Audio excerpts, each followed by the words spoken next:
President Trump issuing a blunt ultimatum to NATO countries, saying he's ready to impose major sanctions on Russia, but only if they stop buying Russian oil. Moscow said this week that negotiations to end the war in Ukraine are going nowhere.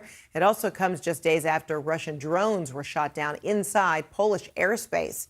We've got full coverage of these developments. With us now is CNN senior White House reporter Betsy Klein and correspondent Nada Bashir in London. Betsy, to you first. Is this another shift in the relationship between the president and NATO allies? Well, it could mark a shift, but President Trump issuing a major ultimatum to these NATO countries, saying that the U.S. is ready to apply major sanctions on Russia only if NATO countries agree to do the same and to stop buying Russian oil. He said this in a letter to these countries issued earlier this morning. And the president also said in that letter that those countries should significantly ramp up those tariffs on China to 50 to 100%, marking a major show of force. But meeting President Trump's demands would mark a major shift in policy for these NATO countries. It's really unclear at this point if there is going to be collective interest in taking these steps. But I want to read to you from the president's letter. He says, quote, NATO's commitment to win has been far less than 100%, and the purchase of Russian oil by some has been shocking. It greatly weakens your negotiating position and bargaining power over Russia. Now, many of these countries still import Russian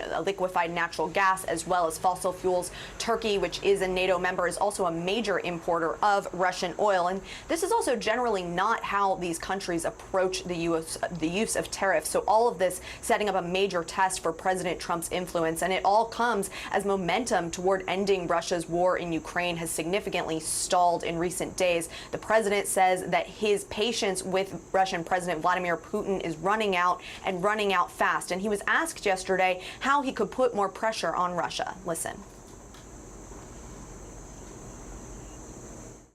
What is clamping down on Vladimir Putin? Well, it'll be hitting very hard with sanctions to banks and having to do with oil and tariffs also.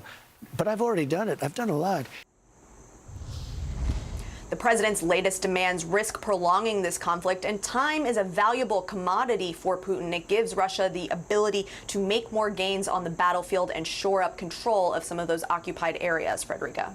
All right, Betsy, thanks so much. And Nada, to you.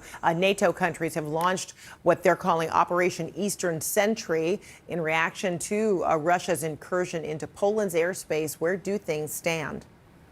That's right. We expect this operation to be launched into the coming days. This is a collaboration between NATO member states, including the United Kingdom, France, Germany, Denmark and other nations. The intention, according to the NATO Secretary General Mark Rutte, is to bolster defences along NATO's eastern flank in the face of growing Russian threats and aggression. This is, of course, something that is more of a preparedness exercise, of course, demonstrating NATO's posture in the face of potential Russian aggression. And we're expecting to see military hardware, fighter jets deployed from these nations as part of that operation. Of course, as you mentioned, Frederica, this follows that incursion into Polish airspace by Russian drones, the majority of which, according to Poland's leader, came from Belarus. Now, of course, it's important to remember that all of this is happening as Russia and Belarus carry out joint military drills, and that has certainly set the alliance on edge somewhat. The last time we saw drills of this sort was back in 2021,